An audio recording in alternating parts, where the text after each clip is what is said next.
Hello' students, লৈ আহিছোঁ আজি নলবাৰী ডিষ্ট্ৰিক্টত হৈ যোৱা আছামিজৰ কুৱেশ্যন পেপাৰখন। তো আমি চাই যাম আজি কি কি আহিল। তো প্ৰথমতে আহিছিল 1 নম্বৰীয়া কুৱেশ্যন, জয়া অসম গ্ৰন্থখনৰ ৰচক কোন, ভাৰতীয় সংস্কৃতিৰ প্ৰাণ কি, কুঁৱলীয়ে প্ৰথমে কালৈ ইমেইল কৰিছিল, অৰুণিমা সিনহাই কিমান চনত পদ্মশ্ৰী সন্মান লাভ কৰে, সাহিত্য আৰু সংবাদ সেৱাৰ স্বীকৃতিৰ স্বৰূপে অনুৰাধা শৰ্মা পূজাৰীয়ে লাভ কৰা বঁটাটো কি। ইয়াৰ পিছত আছে 2 মাৰ্কছৰ সভ্যতা আৰু সংস্কৃতি। এই শব্দ দুটাৰ মাজত থকা দুটা পাৰ্থক্য লিখা। ভাইৰাছে কম্পিউটাৰ এটাৰ কিদৰে বিজুতি ঘটাব পাৰে। ডক্টৰ জয়শ্ৰী গোস্বামী মহন্তৰ 4খন গ্ৰন্থৰ নাম লিখা। প্ৰকৃতিৰ কোনবোৰ সুন্দৰ নিয়মে পাহিক আকৃষ্ট কৰে। তাৰপিছত আছিল 3 নম্বৰ, সাফল্য উদ্যোগী হ'বলৈ কিয় কঠিন। ক্ৰিকেট খেলুৱৈ যুৱৰাজ সিঙে অৰুণিমাক কেনেদৰে অনুপ্ৰাণিত কৰিছিল। কাজিৰঙালৈ যাত্ৰা কৰি শিক্ষাৰ্থীসকলে কি কি বিশেষ শিক্ষা লাভ কৰিছিল। ইয়াৰ পিছতে আছে 4 নম্বৰ, ইয়াতে চমু উত্তৰ দিব দিছে। ভাৰত বুৰঞ্জী হৈছে ৰাজ্যৰ উত্থান পতন, ভঙা গঢ়াৰ সবিশেষ বুৰঞ্জী, ভাৰতীয় সংস্কৃতি পাঠৰ সহায়ত বুজাই লিখা। অথবা ছাৰ এজন উদ্যোগী হ'বৰ বাবে শিক্ষাগত অৰ্হতা কেনেধৰণৰ হ'ব লাগিব, এইদৰে কোনে সুধিছিল, তাৰ উত্তৰত শিক্ষকে কি কৈছিল বুজাই লিখা। ইয়াৰ পিছতে 5 নম্বৰ দিছে ইণ্টাৰনেটত তিতা মিঠা গল্পটোৰ নামাকৰণৰ সাৰ্থকতা বিচাৰ কৰা। অৰুণিমা সিনহাৰ এভাৰেষ্ট অভিযানৰ বৰ্ণনা দিয়া।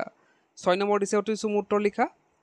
মৌপাশ মানে কি, আসমানৰ কুতুব তৰা, আদমৰ জাত, ইয়াত উল্লেখ কৰা আদম কোন। ৰঘুনাথ চৌধুৰীক কিয় বিহগী কবি আখ্যা দিয়া হৈছে। তাৰপিছত দিছে 7 নম্বৰ, তলত যিকোনো দুটা প্ৰশ্ন উত্তৰ লিখিব দিছে। শ্ৰী শ্ৰী মাধৱদেৱৰ ৰচনাৰাজিৰ ভাগ 4টা কি কি, জিকিৰৰ বিষয়ে চমুকৈ লিখা। উঠা সেই ঋত্বিক ধ্যানী অমৃতৰ পুত্ৰ, ইয়াত ঋত্বিক শব্দৰ অৰ্থ কি, অমৃতৰ পুত্ৰ বুলি কাক কোৱা হৈছে। 8 নম্বৰ দিছে আতুৰ ভৈলহু হৰি বিষয় বিকলে কৰৈ উদ্ধাৰ মুখে চৰণে কমলে, তাৎপৰ্য বিচাৰ কৰিব দিছে। ইয়াৰ প্ৰশস্তি কবিতাটোৰ মূল ভাৱ লিখা। প্ৰসংগ সংকতি দৰ্শাই ব্যাখ্যা কৰা। পানী মৰে পিয়াসত, অগ্নি মৰে জাৰত, সুদা ৰচুল লুকাই আছে মুমিনৰ আঁৰত।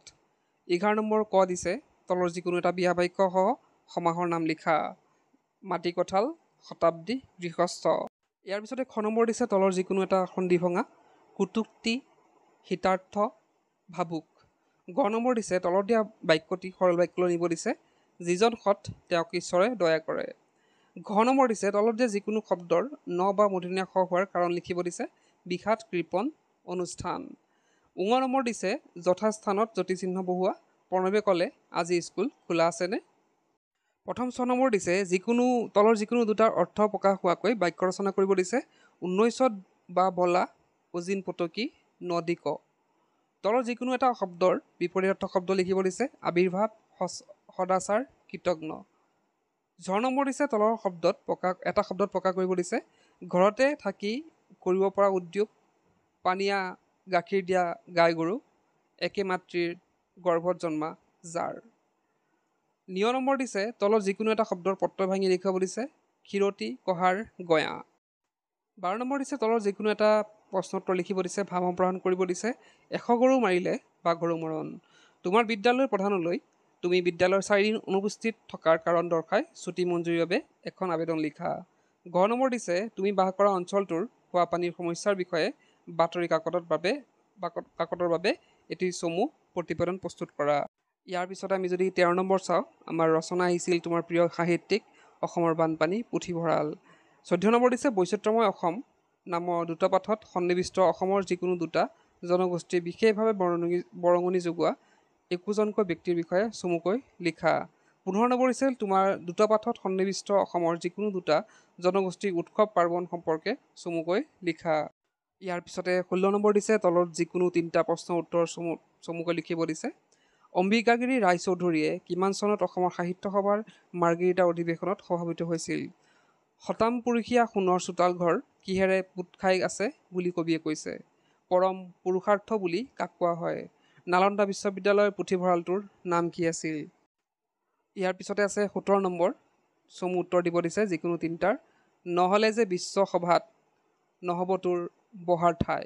বিশ্বসভাত বহাৰ ঠাই পাবলৈ কবিয়ে কি কৰিবলৈ নিৰ্দেশ দিছে। অম্বিকাগিৰি ৰায়চৌধুৰীৰ 2খন কবিতা পুথিৰ নাম লিখিব দিছে। অৰ্থশাস্ত্ৰৰ লেখক কোন, তেওঁ অন্য দুটি নাম কি আছিল। নাগাৰ্জুন আৰু শিলভদ্ৰ কোন 2খন বিশ্ববিদ্যালয়ৰ অধ্যক্ষ আছিল। ইয়াৰ পিছতে আছে 18 নম্বৰ, তক্ষশিলা বিশ্ববিদ্যালয়ৰ বিষয়ে চমুকৈ লিখিব দিছে। 19 নম্বৰ দিছে তলৰ যিকোনো এটি প্ৰশ্নৰ উত্তৰ লিখিব দিছে। ধৰ ঝাৰু ধৰ ভাই কবিতাটোৰ মূল ভাৱ লিখিব দিছে। আজিকালিৰ শিক্ষাৰ লগত প্ৰাচীন কালৰ ভাৰতৰ শিক্ষাৰ মূল পাৰ্থক্যসমূহ আলোচনা কৰিব দিছে। 20 নম্বৰ ক দিছে আৰ্য শিক্ষাৰ কলাবিদ্যা কিমানটি? প্ৰাচীন ভাৰতৰ বিশ্ববিদ্যালয়সমূহত আৰ্য শিক্ষাৰ কলাবিদ্যা কোন কোন বিভাগত দিয়াৰ ব্যৱস্থা আছিল? ইয়াৰ পিছত দিছে খ নম্বৰ ধৰ ঝাৰু ধৰ ভাই কবিতাটিৰ মাজেৰে কবিয়ে স্বদেহ প্ৰেমৰ ভাৱ কিদৰে প্ৰকাশ পাইছে লিখা। 21 নম্বৰ ক দিছে তলৰ বাক্যটি শুদ্ধকৈ লিখিব দিছে। তুমি মোক কিয় এনেদৰে গালি দিছা? উপসৰ্গ ব্যৱহাৰ কৰি এটি শুদ্ধ বাক্য লিখিব দিছে। গ নম্বৰ দিছে খালী ঠাইত উপযুক্ত অনুসৰ্গ ব্যৱহাৰ। তুমি ডেছ স্কুললৈ নগলা। ইয়াৰ পিছত আছে ঘ নম্বৰ তলৰ যিকোনো দুটা শব্দৰ সমাৰ্থক শব্দ লিখিব দিছে। কলংক, গোলাম, তৰংগ।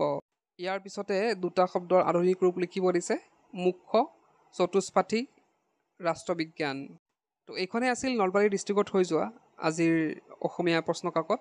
আশা কৰিছোঁ আগন্তুক যিসকল ছাত্ৰ ছাত্ৰীৰ অসমীয়া বিষয়টোৰ পৰীক্ষা আছে তেওঁলোকক এই প্ৰশ্ন কাকতখনে সহায় কৰিব।